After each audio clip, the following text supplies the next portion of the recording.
Doctora, buenas tardes. ¿Va a terminar de escribir las diapositivas para el examen de los temas? ¿Todavía? Las diapositivas sí. Doctora, hay un tema, si no me equivoco, de cardio. Está el tema, pero no se abre el drive. O sea, dice que es error. O sea, el archivo no... ¿Ya? Es como si usted lo hubiera subido, pero no se subió. ¿Me puedo ver? Y podría revisarlo, por favor. ¿Qué tema es? Déjeme ver. Voy a ver. ¿Cómo? ¿Cuál tema?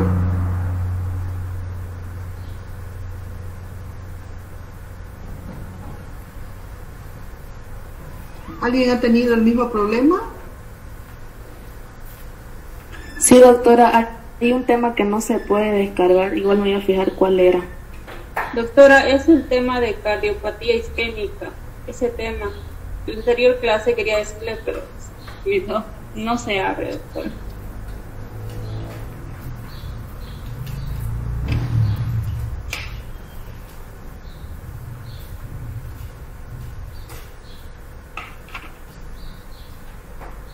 Perdón. ¿Cuáles son los temas que no se pueden abrir? Cardiopatía isquémica, doctora. ¿Es el único?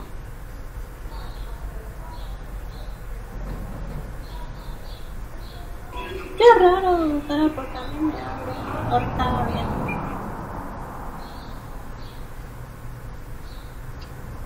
Pero lo que no se puede es descargar el archivo. O sea, que sí, así que entrar a Classroom para ver el archivo.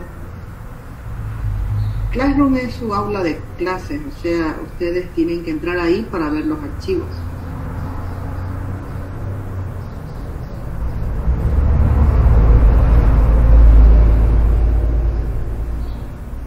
Bueno, vamos a seguir entonces con las clases, con este tema de fisiopatología respiratoria.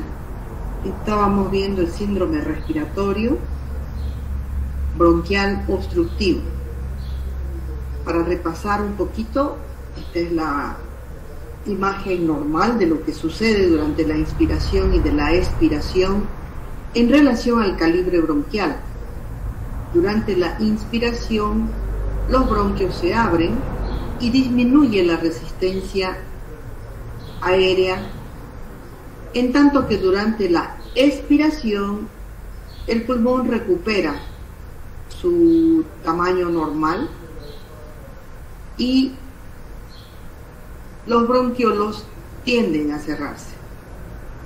Esto debido a las dos características que hemos mencionado de distensibilidad y elastance o elasticidad. Compliance y elastancia, características normales por las cuales el pulmón se distiende y se retrae durante cada ciclo respiratorio. Hemos visto también que la característica en el síndrome bronquial obstructivo es que durante la inspiración, teniendo la mucosa bronquial edematizada o parcialmente obstruida por secreciones, el aire ingresa, distiende parcialmente el bronquio, pero durante la expiración el calibre bronquial disminuye más todavía, haciendo como una especie de mecanismo de válvula que permite el ingreso de aire, pero dificulta la expulsión de aire durante la expiración, lo cual determina una retención, una sobredistensión alveolar, es decir, un atrapamiento aéreo, que es la característica de un síndrome bronquial obstructivo.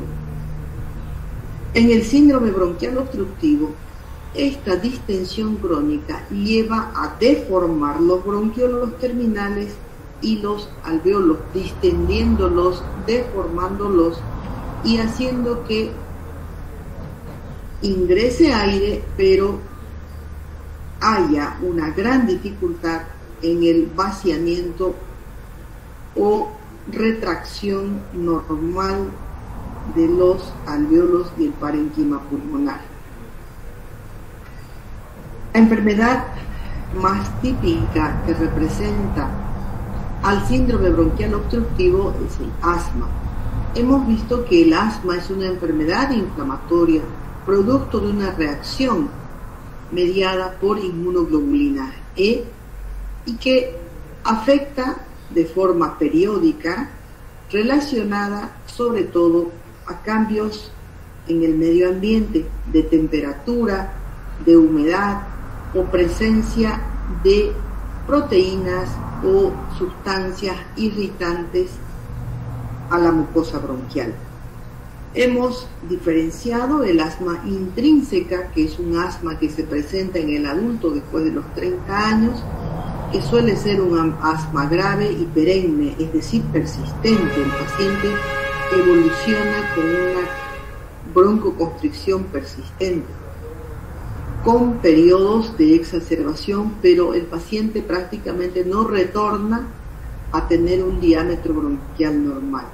Y el asma extrínseca, que es la que se presenta durante la niñez, habitualmente dura hasta la pubertad y a partir de ahí poco a poco las crisis van disminuyendo en frecuencia y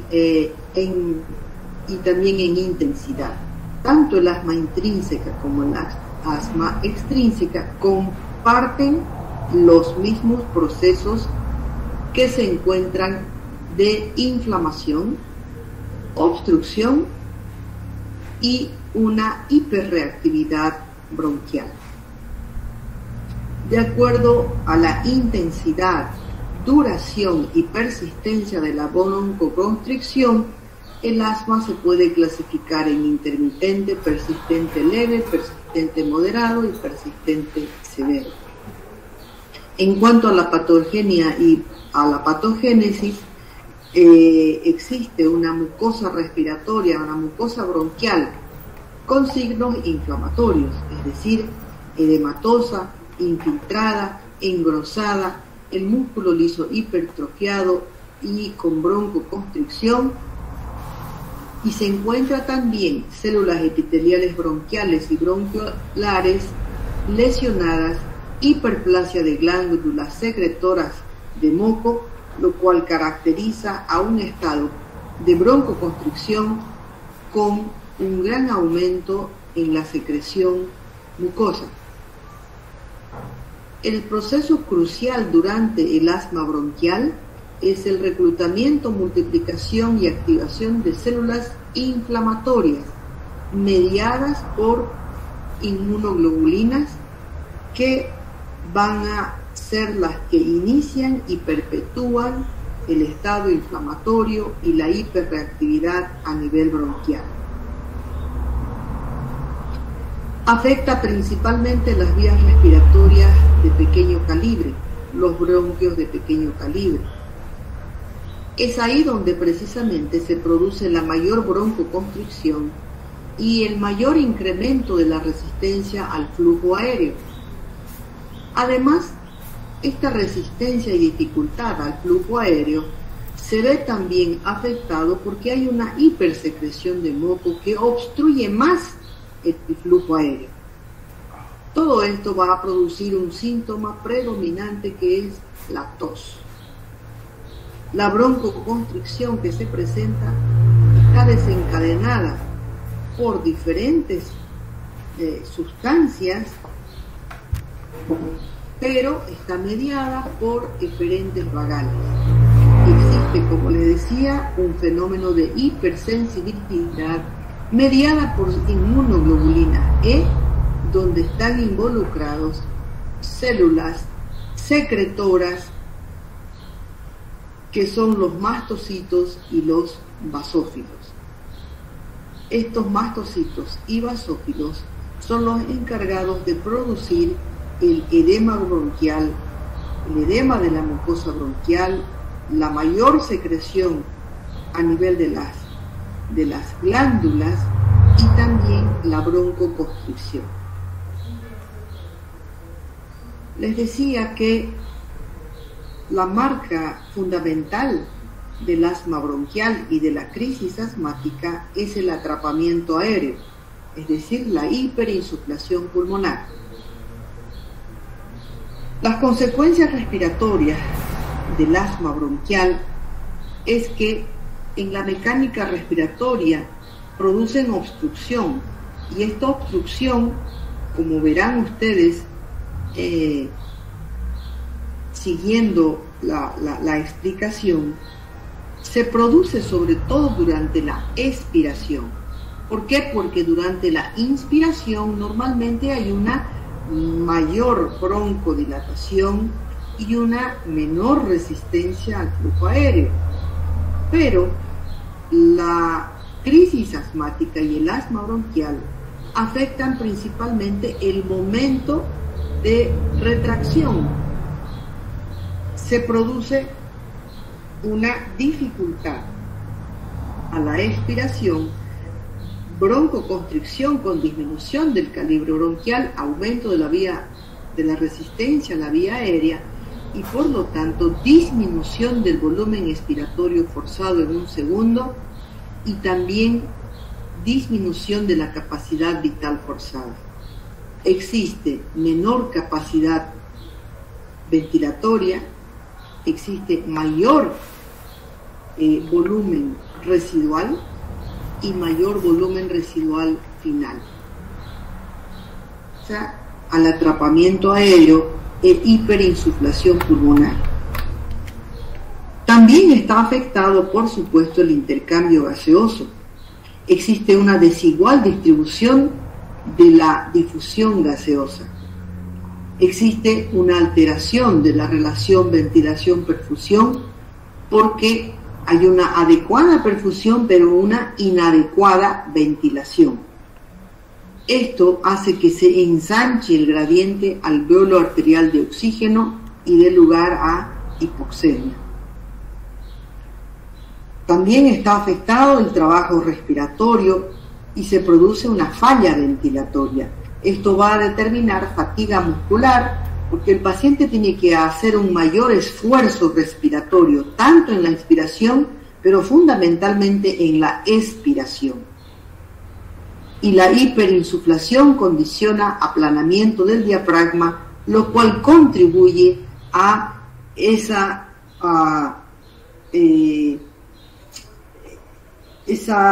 nueva forma del tórax, que es el tórax hiperinsuflado, como llamado también tórax en tonel. El diafragma aplanado, las costillas horizontalizadas y prácticamente una respiración superficial con una inspiración muy leve y una expiración prolongada, como que si el paciente estuviera soplando. Las consecuencias cardiovasculares se van desarrollando progresivamente, dando lugar a hipertensión pulmonar, debido a ¿qué? A la hipoxia alveolar. Esta hipoxia alveolar también hemos visto que condiciona hiperinsuflación y existe liberación de mediadores inflamatorios y mediadores vagales que determinan y contribuyen a una mayor vasoconstricción. Esta hipertensión pulmonar va a determinar un mayor esfuerzo al ventrículo derecho en cada sístole.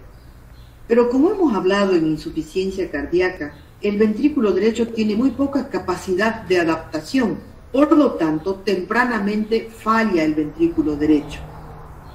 Entonces, una de las consecuencias cardiovasculares en un asma bronquial es que va a llevar a una falla ventricular derecha por un aumento en la poscarga, o sea, un aumento en la resistencia vascular pulmonar secundaria a hipertensión pulmonar.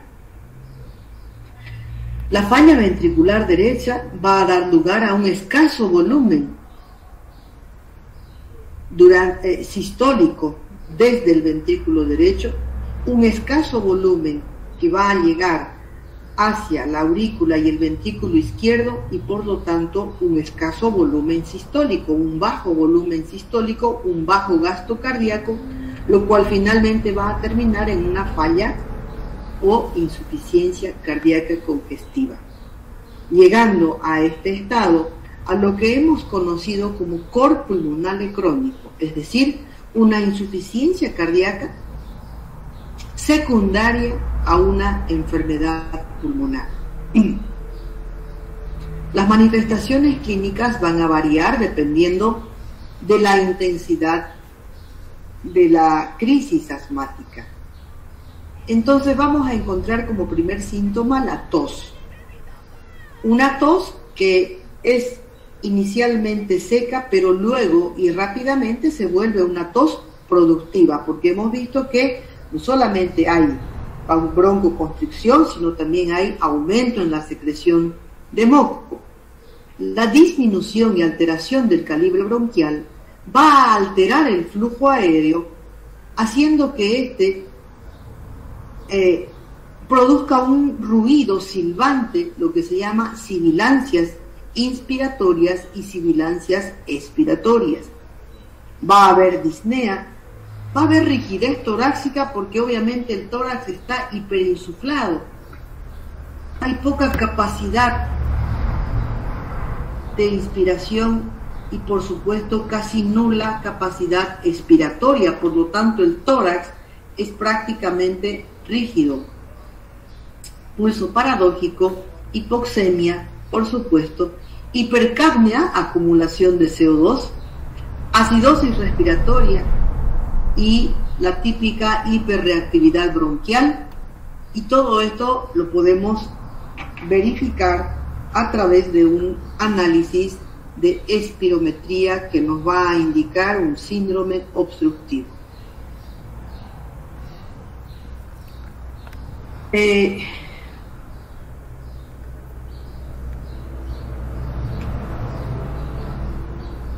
El asma bronquial evoluciona en crisis. El asma bronquial como tal es una enfermedad que evoluciona de forma episódica. Durante la niñez es una enfermedad que se presenta con mucha frecuencia en los niños en relación a cambios del tiempo, en relación a cambios en la humedad, al frío, al ejercicio, o también en relación a cambios estacionales, cambio de invierno a verano o a primavera, y la presencia de polen. Entonces son crisis, evoluciona en crisis. Esto significa que hay épocas, pueden ser días o semanas, en las que el paciente no tiene ninguna sintomatología, pero una vez entra en contacto con esa sustancia que desencadena la reactividad bronquial, se desencadena una crisis asmática. En el asma intrínseca del adulto, no necesariamente hay un desencadenante. No hay necesariamente un elemento externo que desencadene la broncoconstricción. Una vez que se desencadena el asma del adulto, la reactividad bronquial puede ser provocada por cualquier circunstancia.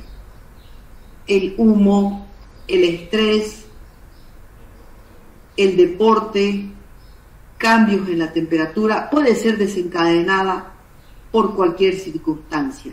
La diferencia con el asma extrínseca o de los niños es que este paciente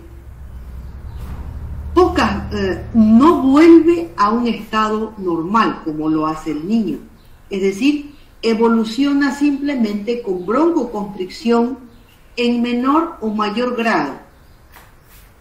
En menor grado, el paciente tolera inclusive sin medicamentos, y a partir de ahí la broncoconstricción se hace más intensa, pero no vuelve a recuperar el estado de broncodilatación normal que debiera haber y que se presenta episódicamente en los niños, etapas de broncoconstricción con etapas normales. En el adulto Hay una broncoconstricción que se hace persistente, progresivamente más severa, y por eso se denomina un asma perenne, un asma grave, que además tiene poca respuesta al tratamiento broncodilatador.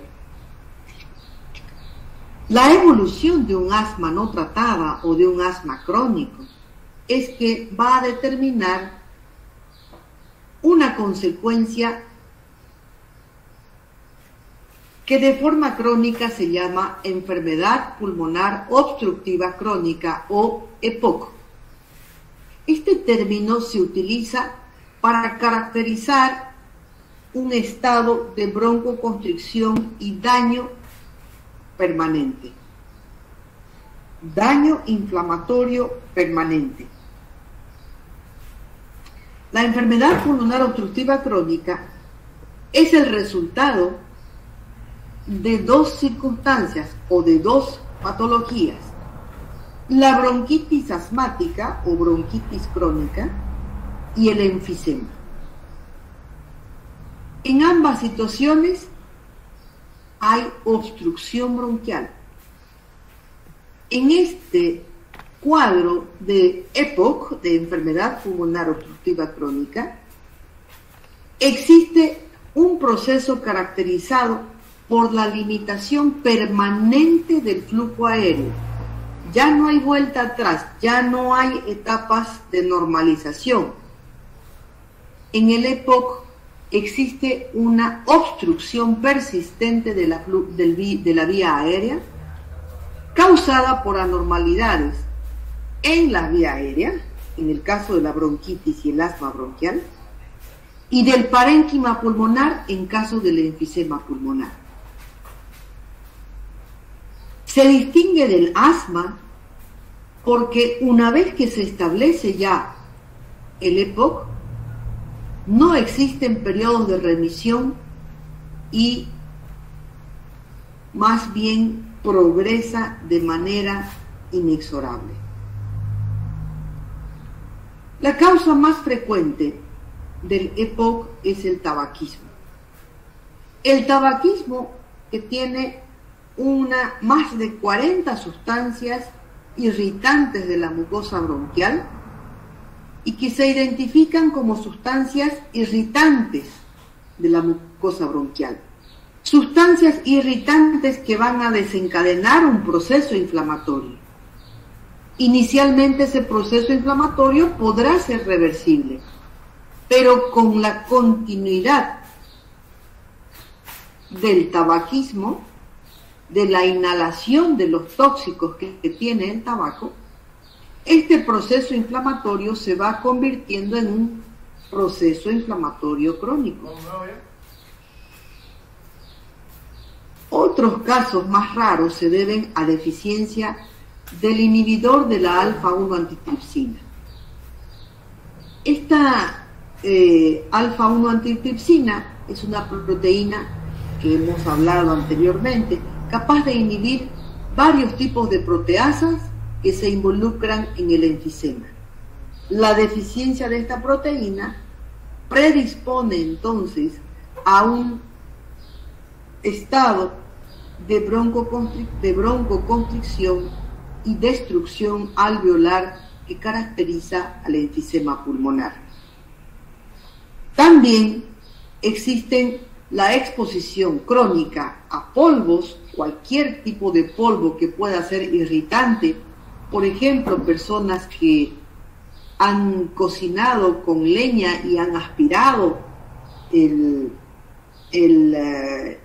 humo y las cenizas, se constituyen en sustancias irritantes y que provocan un proceso inflamatorio crónico a nivel de la vía bronquial y van a dar lugar a una bronquitis crónica y luego a un EPOC. Y también vapores químicos.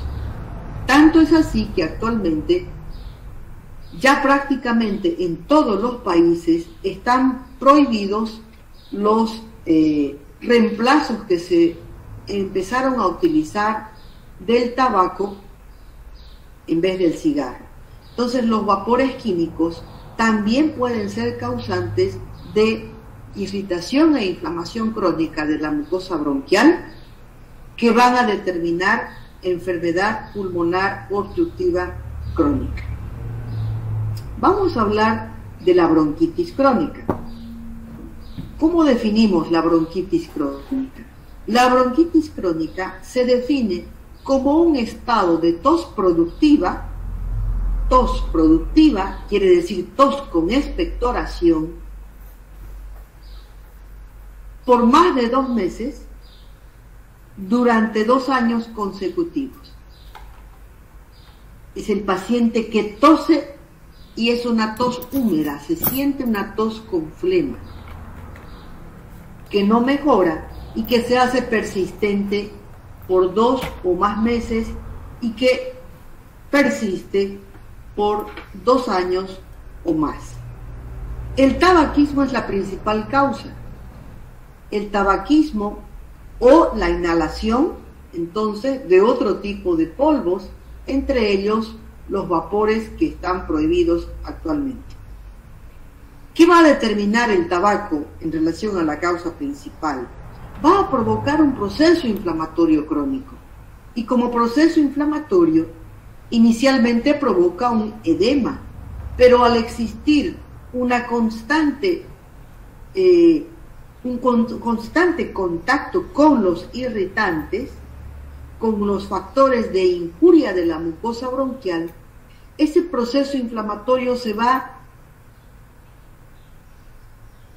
a llevar más bien a un estado de engrosamiento de la mucosa,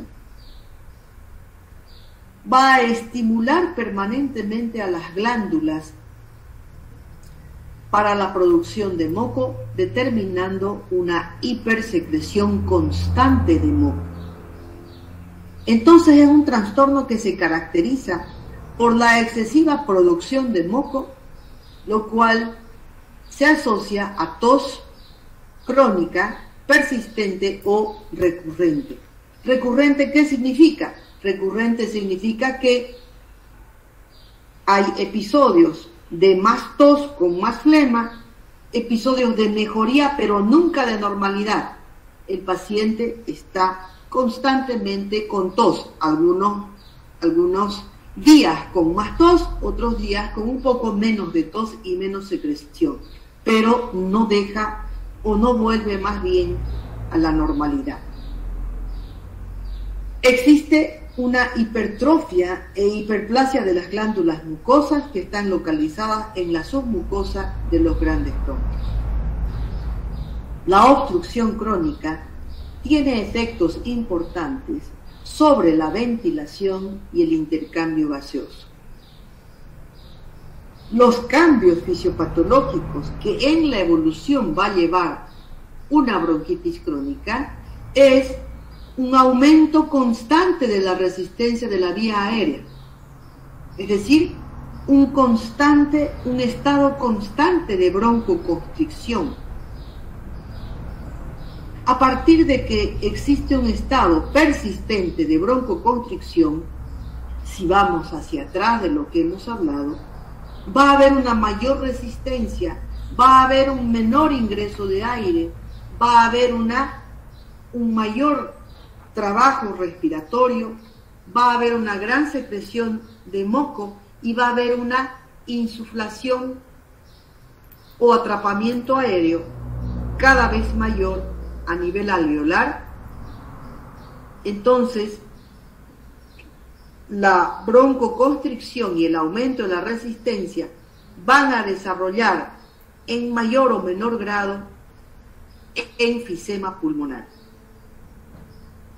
También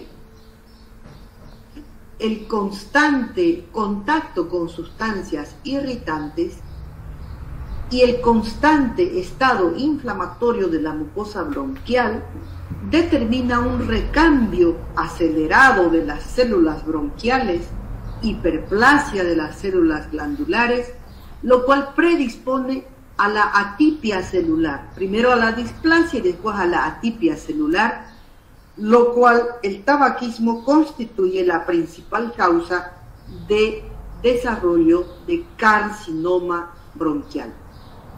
finalmente también la consecuencia que hemos visto es que va a haber una hipertensión pulmonar, cambios en la vasculatura, en los capilares pulmonares, que van a tender a la broncoconstricción y el aumento a la resistencia vascular pulmonar.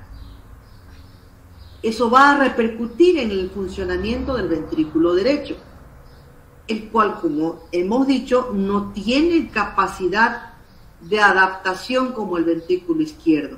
Entonces, no tiene capacidad de hipertrofia. Por lo tanto, el ventrículo derecho, al tener una mayor resistencia capilar pulmonar, rápidamente falla, claudica, disminuye el volumen sistólico que el ventrículo derecho envía hacia la circulación pulmonar. Por lo tanto, también disminuye la precarga o el llenado ventricular izquierdo y por lo tanto disminuye el gasto cardíaco izquierdo, constituyéndose un cor pulmonar crónico, es decir, una enfermedad pulmonar que lleva finalmente a una falla o insuficiencia cardíaca congestiva.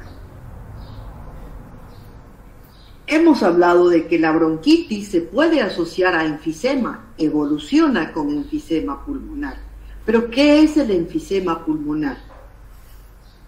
En el enfisema pulmonar vemos un estado de alargamiento de los espacios aéreos distales a los bronquiolos terminales. A ese nivel se produce una destrucción progresiva de las paredes de los bronquiolos alveolares y de los alveolos. La sobredistensión de los bronquiolos terminales y de los alveolos por el atrapamiento aéreo rompe finalmente las paredes alveolares, constituyendo este estado que se llama enfisema pulmonar.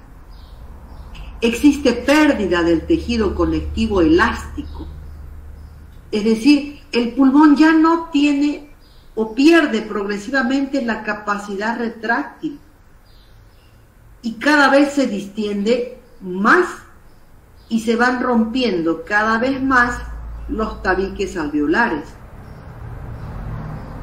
existiendo entonces áreas de verdaderas bolsas de parénquima pulmonar donde se ha perdido la pared alveolar y por lo tanto se ha perdido el área de intercambio gaseoso. Al haber pérdida del tejido conectivo elástico, hay una pérdida progresiva de la elasticidad, de la capacidad retráctil, y más bien aumenta la compliance, porque eso no se pierde, no se afecta. Por lo tanto, los pulmones poco a poco se van insuflando cada vez más. Existen diferentes tipos de patrones que se describen de acuerdo a la ruptura que va teniendo las paredes alveolares.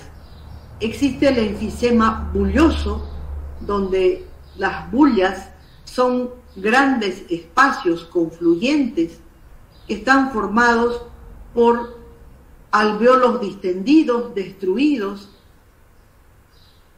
y es el tipo más frecuente de enfisema. Estas bullas o grandes áreas de bolsas o sacos alveolares destruidos van a ir comprimiendo, porque se van llenando de aire, se van insuflando, van a ir comprimiendo los alveolos todavía normales. Por lo tanto, ejercen presión sobre el parénquima pulmonar circundante y cada vez más y progresivamente aumenta el espacio muerto fisiológico. Este aumento del espacio muerto fisiológico es consecuencia de la destrucción de los alvéolos por la sobredistensión, por el proceso inflamatorio crónico, por el contacto crónico con irritantes provenientes principalmente del tabaco. Entonces, en concepto del enfisema pulmonar, es el aumento del tamaño de los espacios aéreos postbronquiales a nivel del bronquiolo terminal con ruptura de las paredes. Entonces, estos son los alveolos normales, como si fuera un racimo de uvas. En cada alveolo, ustedes han visto que existe una red capilar donde se produce el intercambio gaseoso. Y para que haya ese normal intercambio gaseoso, tanto de ida el oxígeno como de vuelta el CO2, tiene que atravesar esos 5 espacios que en condiciones normales fluyen de manera constante por simple diferencia de presión sin ninguna alteración. Pero teniendo estos sacos alveolares donde se ha destruido prácticamente la pared alveolar y solamente se llenan de aire, pero no hay intercambio gaseoso, se distienden cada vez más. Es un espacio muerto, lo cual aumenta el espacio muerto fisiológico, y esto va abarcando áreas pulmonares cada vez más extensas, determinando en el paciente el estado de insuficiencia respiratoria. ¿Cuáles son las consecuencias entonces del enfisema pulmonar? En el enfisema pulmonar disminuye la capacidad vital, disminuye la capacidad inspiratoria y expiratoria, aumenta el volumen torácico. Hemos hablado que la característica de la bronquitis crónica, del asma bronquial, que terminan en enfisema pulmonar, es el atrapamiento aéreo. Por lo tanto, aumenta el volumen torácico.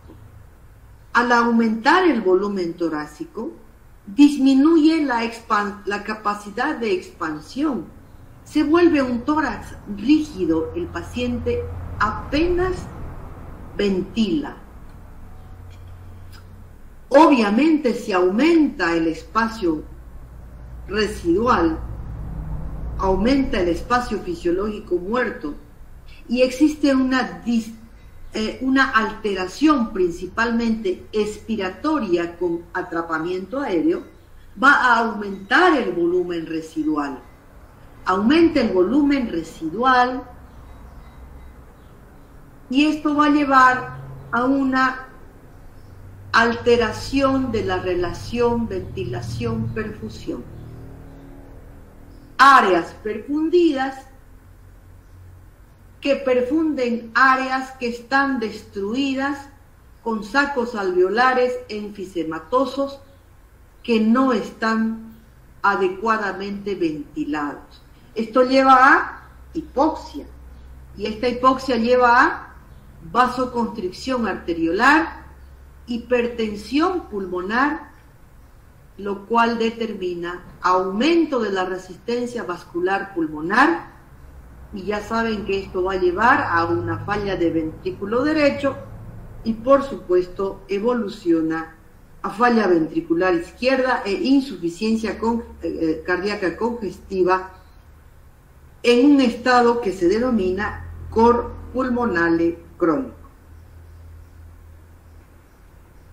El enfisema involucra la porción distal de los bronquiolos terminales, donde están los acinos alveolares, donde se produce el intercambio gaseoso.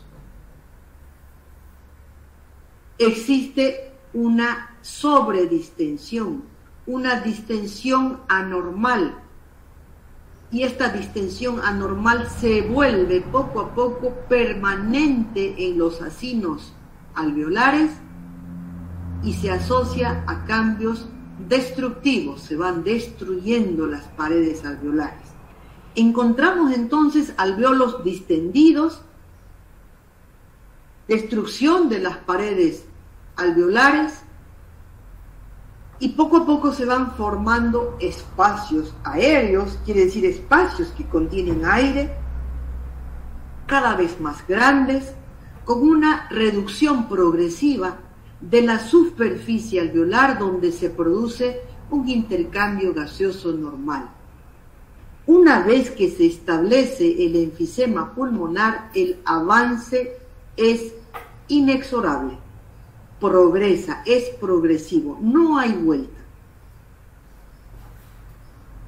La mayor anormalidad constituye la pérdida de la elasticidad.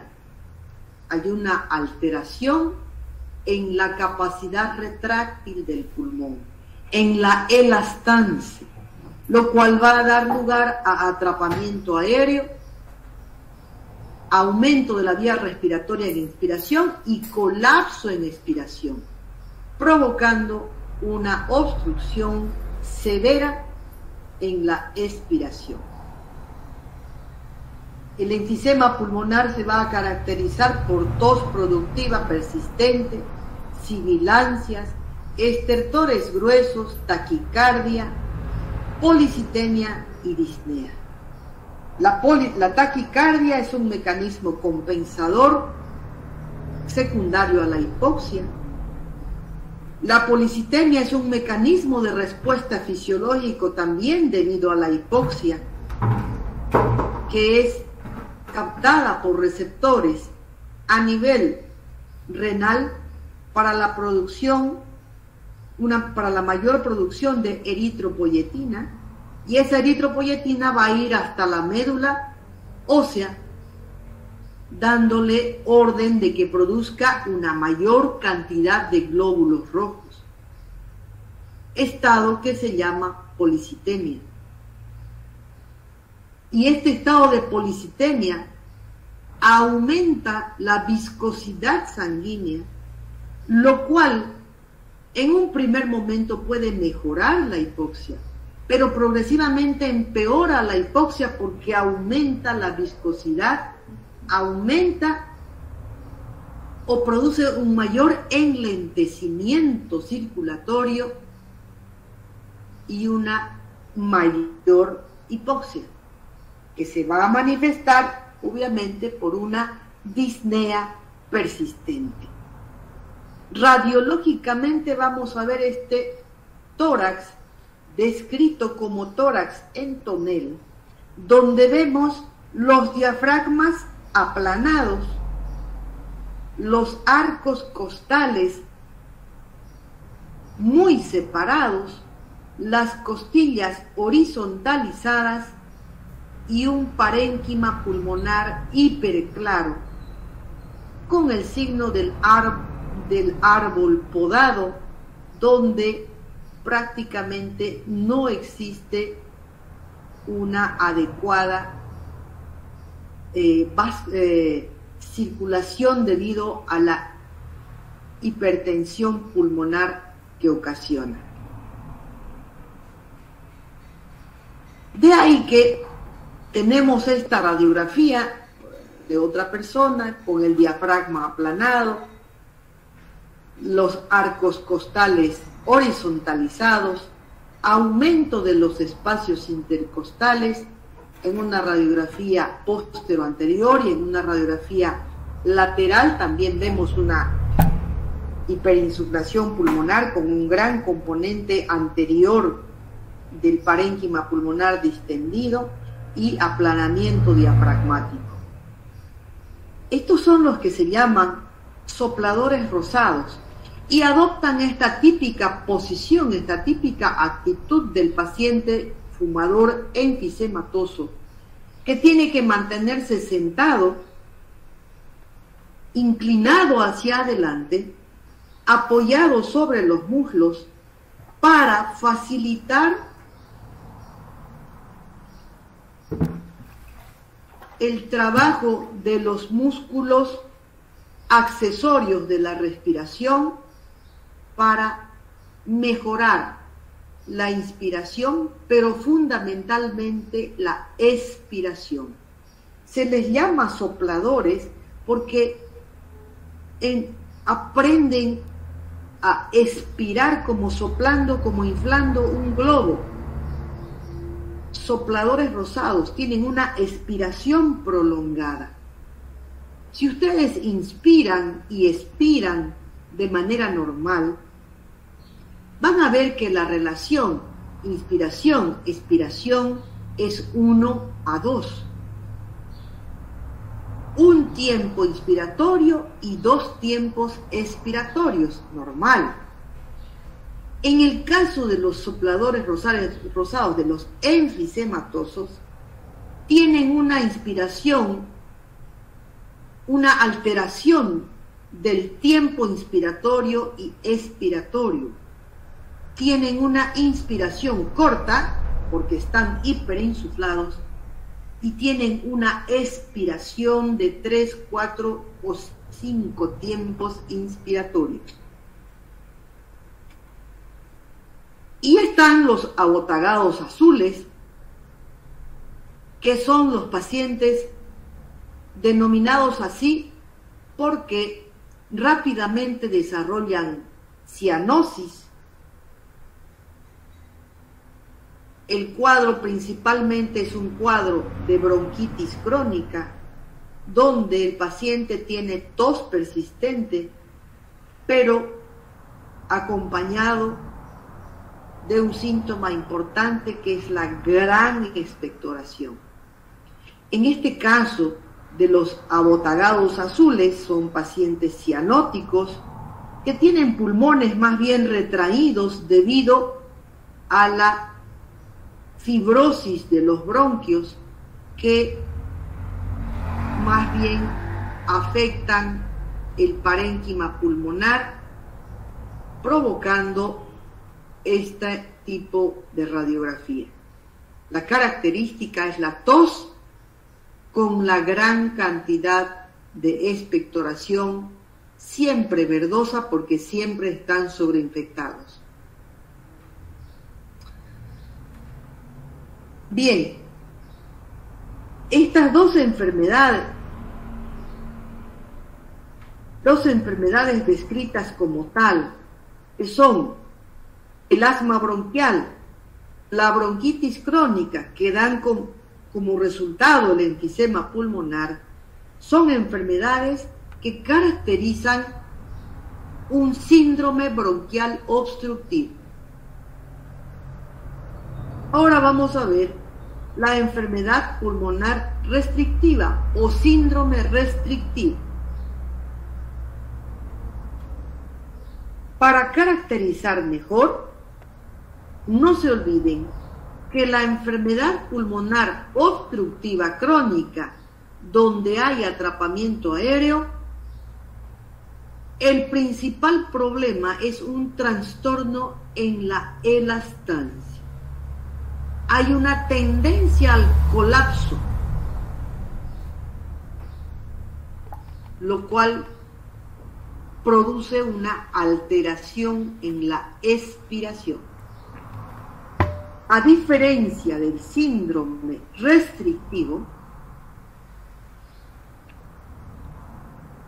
en el que encontramos una condición que provoca colapso alveolar, disminución de la capacidad pulmonar total, disminución de la capacidad vital, lo cual condiciona dificultad respiratoria. Hay una tendencia al colapso alveolar. Las enfermedades que dan origen a síndrome restrictivo pueden ser las más importantes las alteraciones parenquimatosas, entre ellas la atelectasia, la neumonía, la tuberculosis y fibrosis pulmonar. Trastornos pleurales, el neumotórax o derrame y también derrame pleural. Deformidades torácicas, traumas, obesidad. Alteraciones neuromusculares, como la enfermedad de Guillain-Barré o las distrofias musculares. Y los trastornos derivados de una depresión respiratoria.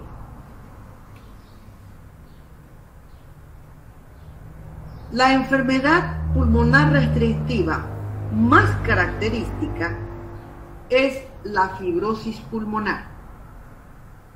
La fibrosis pulmonar idiopática en la mayoría de las veces se denomina así porque no es posible establecer la etiología de por qué se desarrolla un proceso inflamatorio que va a dar lugar a una fibrosis del parénquima pulmonar, del intersticio pulmonar. Es una enfermedad que afecta de forma difusa el parénquima pulmonar y que puede ser ocasionada por diferentes patologías que tienen en común que es una enfermedad que produce fibrosis diseminada, aumenta la recuperación elástica, es decir, aumenta la elasticidad, en tanto que disminuye la capacidad de distensibilidad o compliance.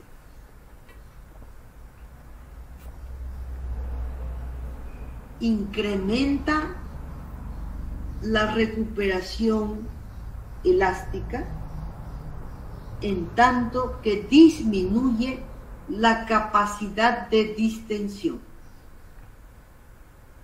En la fibrosis pulmonar idiopática existe una inflamación de las paredes alveolares, inflamación que lleva a fibrosis intensa, difusa, progresiva y destrucción de la arquitectura pulmonar normal. Habitualmente de causa desconocida, se sabe que existen mediadores inflamatorios que se activan anormalmente, que se perpetúan y que dan lugar a una respuesta cicatrizal, a una respuesta fibrótica. En este punto vamos a recordar que todo proceso inflamatorio tiene mecanismos de inicio y finalización como proceso, como respuesta normal. En el momento en que no existe finalización del proceso inflamatorio, en el momento en que existe una injuria persistente, o en el momento en que hay una respuesta anormal de nuestro sistema inmunológico, se produce una inflamación crónica. Y esa inflamación crónica va reemplazando el tejido normal por tejido cicatrizal. Y eso sucede en los riñones, en el hígado, en los pulmones, cuando hay un proceso inflamatorio crónico que afecta a estos órganos, llevando a un reemplazo del tejido normal por tejido cicatrizal que no cumple las funciones fisiológicas y que por lo tanto va a determinar falla de ese órgano. En este caso va a determinar falla pulmonar, insuficiencia pulmonar. Vamos a ver que la fibrosis pulmonar se presenta con mayor frecuencia en la edad adulta entre los 50 y 70 años de edad, es más frecuente en hombres y existen alguna carga genética que predispone también a grupos familiares que van a desarrollar este tipo de enfermedad. En cuanto a la patogénesis, existe una lesión tisular inicial que la inicia, que la perpetúa. Eso es todavía una incógnita. Pueden ser muchas las etiologías que den lugar al inicio de un proceso inflamatorio crónico. Existe lesión y activación vascular. Por supuesto, la inflamación es inicialmente un proceso vascular, con un aumento en la permeabilidad, ya lo sabemos. Exudado de proteínas plasmáticas, también lo sabemos, hacia el espacio extravascular. Alteración del endotelio vascular y, por supuesto, tendencia a la trombosis y trombolisis. Hay daño y activación epitelial, pérdida de la integridad de la barrera alveolar,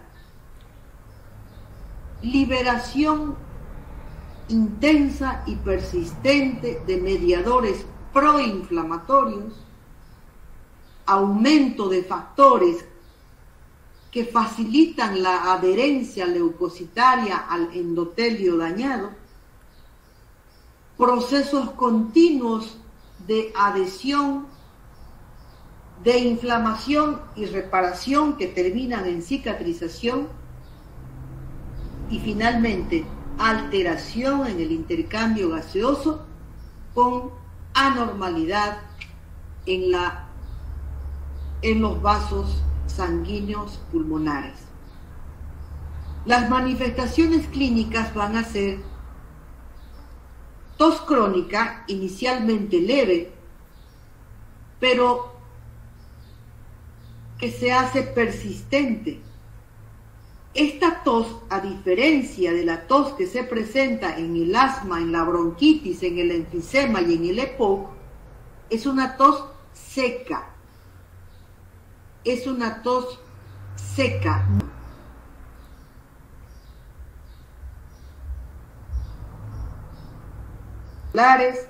Engrosamiento de la pared alveolar, fibrosis pulmonar, que se va a manifestar por tos crónica, disnea, taquipnea, estertores inspiratorios, secos, finos, difusos e hipocratismo digital.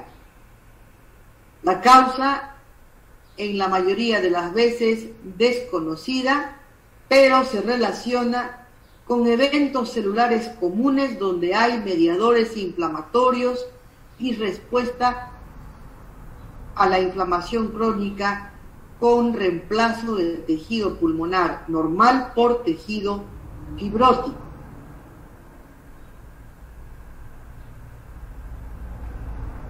Otro tipo más común de enfermedad pulmonar restrictiva es la neumonía. ¿Qué es la neumonía? Es un proceso infeccioso del pulmón. Es una enfermedad muy frecuente. Es la tercera causa de muerte a nivel mundial. Es más frecuente en niños y en ancianos. Y obviamente el pronóstico varía según el estado del paciente y el agente infeccioso. ¿Cómo se contrae una neumonía? Por inhalación de microbios existentes en el medio ambiente. Es la causa más frecuente. Pero también por broncoaspiración, es decir, por el ingreso de contenido gástrico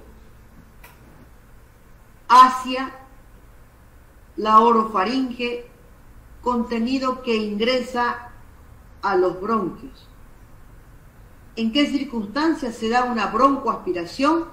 En un paciente que está en estado de coma, en un paciente que vomita, en un paciente que convulsiona y que al mismo tiempo vomita y se broncoaspira, en un paciente con intoxicación alcohólica que vomita y tiene su reflejo de la tos y reflejo para cerrar la glotis, reflejo glótico alterado por el estado de alcoholismo, y ese vómito entra hacia el pulmón. También puede ser por diseminación hematógena desde otro punto infeccioso, por ejemplo un absceso glúteo, y también por diseminación directo de un foco vecino o por lesión penetrante. Diseminación de un foco vecino, por ejemplo, una perforación de esófago, un absceso de mediastino, una mediastinitis, o también por lesión penetrante, por ejemplo, que le acuchillen el tórax y se sobreinfecte. Aquí vemos radiológicamente una neumonía del lóbulo medio. Vemos acá una placa de tórax donde vemos el campo pulmonar derecho y el campo pulmonar izquierdo, al medio el área cardíaca. En el campo pulmonar izquierdo podemos ver el parénquima pulmonar completo, pero en el campo pulmonar derecho vemos una imagen densa, homogénea, que ocupa la base, el lóbulo medio del pulmón derecho. Es una imagen hiperdensa, homogénea, de borde definido, de forma triangular, de vértice interno y base externa. Lo mismo vemos en una radiografía lateral.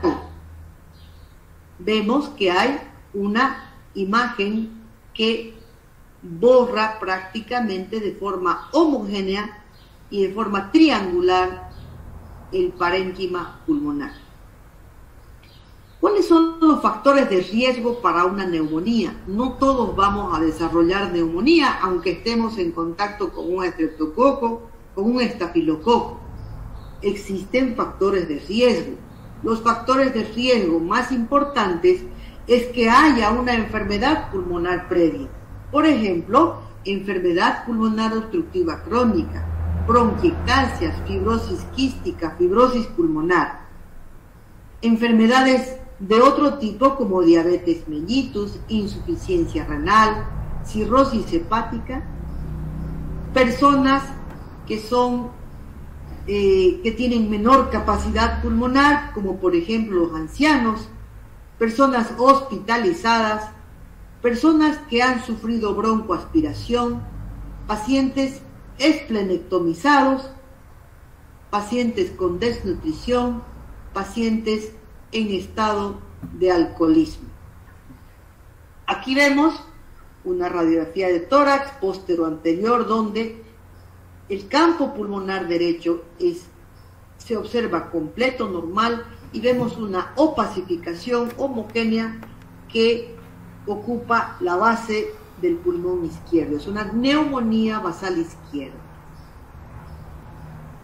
En la patogenia de la neumonía, de un cuadro neumónico, ingresa una bacteria y se localiza en un segmento pulmonar.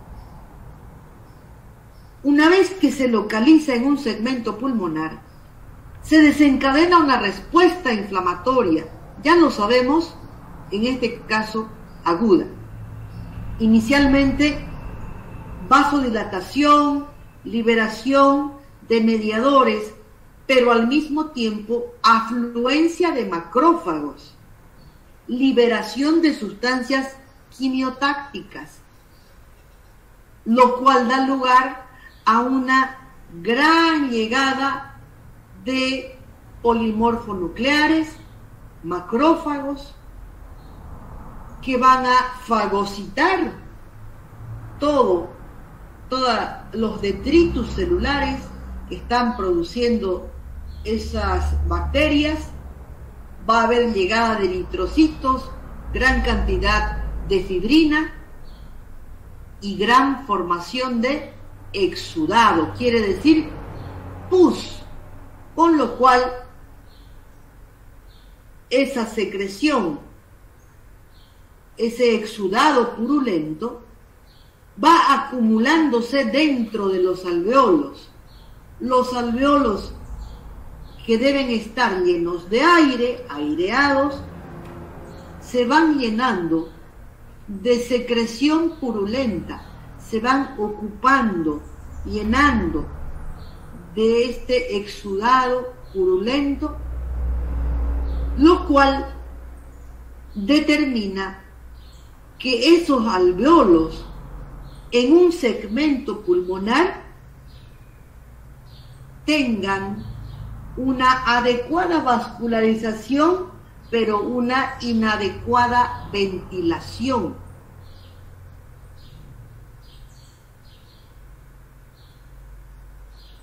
¿Se entiende? Los vasos sanguíneos llegan adecuadamente, pero los alveolos están llenos de secreción purulenta, por lo tanto no les entra aire, oxígeno, y no puede haber intercambio gaseoso. Existen 3 estadios cronológicamente en la evolución de una neumonía. Primero, llamado de hepatización roja, que es cuando hay una gran vasodilatación y afluencia de glóbulos rojos, que es la etapa congestiva inicial, la etapa inflamatoria inicial. Luego viene la llegada de macrófagos polimorfonucleares que van a fagocitar y van a dar lugar a la producción de detritus celulares y secreción purulenta, y en este momento se llama hepatización gris. Y luego viene la etapa de resolución, donde los leucocitos poco a poco son reemplazados por los macrófagos, que van a ir limpiando la zona. Dependiendo del momento en que se diagnostique, dependiendo de los antibióticos que lleguen oportunamente, va a haber una acción simultánea de los macrófagos y los antibióticos para que ese paciente pueda limpiar sus alveolos y pueda recuperar ese segmento pulmonar que estaba ocupado por secreción.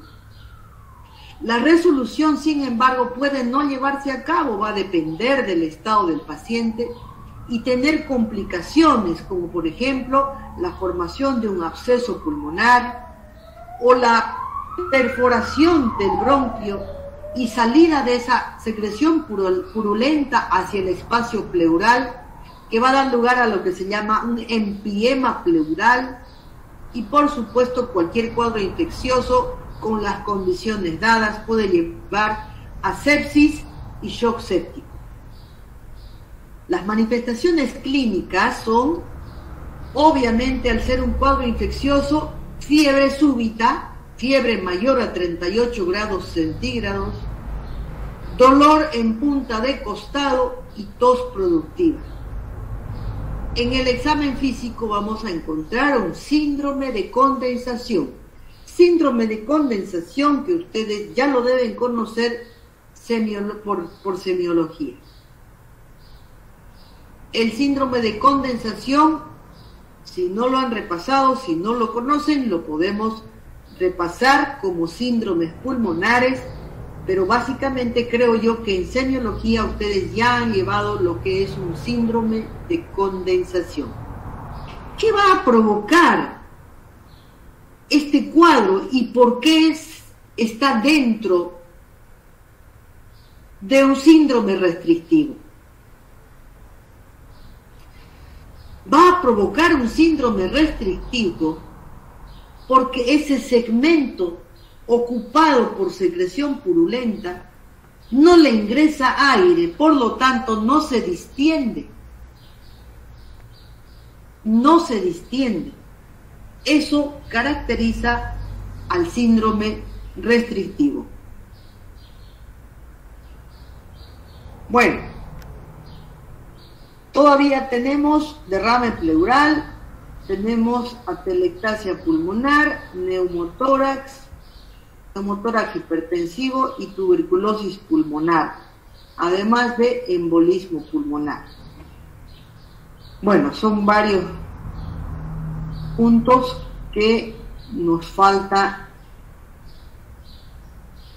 todavía y no vamos a terminar. Me voy a quedar aquí y terminaremos el próximo miércoles. Pensé que íbamos a terminar, pero no va a ser posible. Entonces, la fecha del examen quedaría para el miércoles 3. ¿Tienen alguna pregunta?